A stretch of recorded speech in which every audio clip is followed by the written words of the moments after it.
Пайғамбар тозақта басын қорғалап қашып жүрген бір топ адамды көрді. Періштелер оларды шоқпармен сабап жүр. Жебірейіл, бұлар малынан зекет бермеген қайырсыз байлар деді. Енді бір үйлер отқа оранып жанып жатты. Жанған үйдің айналасына темір тікендер төселген. Ішіндегі адамдар күйіп шыңғырады. Шыдамай сыртқа шықса, тікенді басып қайта қашады.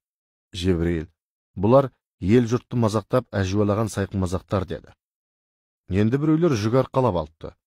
Ауыр жүктен мыжылып, ентігіп еңбектейді. Жебірейіл, аманатқа қиянат қылып бөтеннің заты мен мүлкін рұқсатсыз иеленгендер осындай күй кешеді деді. Тағы да бір топқа кезікті. Періштелер олардың тілдерін оттан жасалған қысқашпен қысып жатыр. Әкім қараларды өтірік мақтап жағынғандардың жазасы осы деді Жебірейіл. Сол кезде пайғамбар Алла сақтасын деп жүре берді. Бір кезде өз еттерін жеп отырған жыртқыш қауымды көрді. Жебірейіл, бұлар өмір бойы жақсы адамның сыртынан ғайбат айтқандар деді. Бір пенделер қан мен ірің ішіп отыр.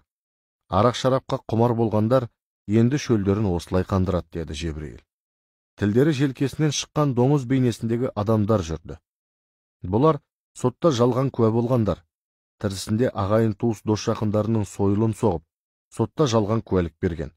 Ақшаға сатылып жазықсыз кісілерді соттауға жәрдем берген жауыздар деді періште. Тағы бір адамдарға қараса, аяқтарына бұғау салыныпты.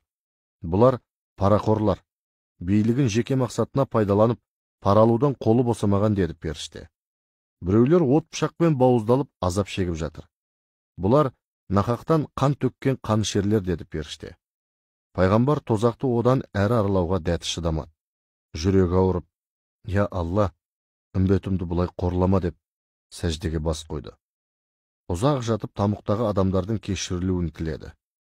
Бір уақыттан кейін қайтуға ыңғайланып еді, мәлік періште: «Я Алланың елшісі, сен бір тозақтың кішкене бөлігін аралап, сұмдығын көрдің. Әлі 6 тозақ бар» деді.